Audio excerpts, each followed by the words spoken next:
benn may nga am ci 20 000 francs. nga ni waaw Tasbare bi yàgg daf seen bànneex indil na leen lu bees tàq kaay maye benn concours bu mag la bu Tasbare di organiser fas yéene neexal ñi dàq maye fépp foo nekk mën ngaa bokk neexal yi mën jógee 5 000 ba 20 000 francs waaw mbokk yi 20 000 francs CFA pour benn maye lii lu ko dàq. ñu muy demee yomb na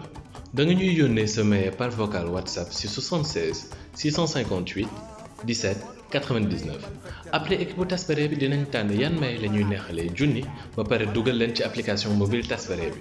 yemul foofu de ci vocal yi ñu jot dina am yoo xamante ne dañ koy soppi def ko animé su boobaa seeni borom dinañ jot ñeenti junni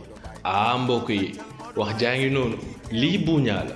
bu mu leen rëcc du 6 au 11 avril lay doon kon nag yaa ci des kaay maye ñu ànd Tasbare.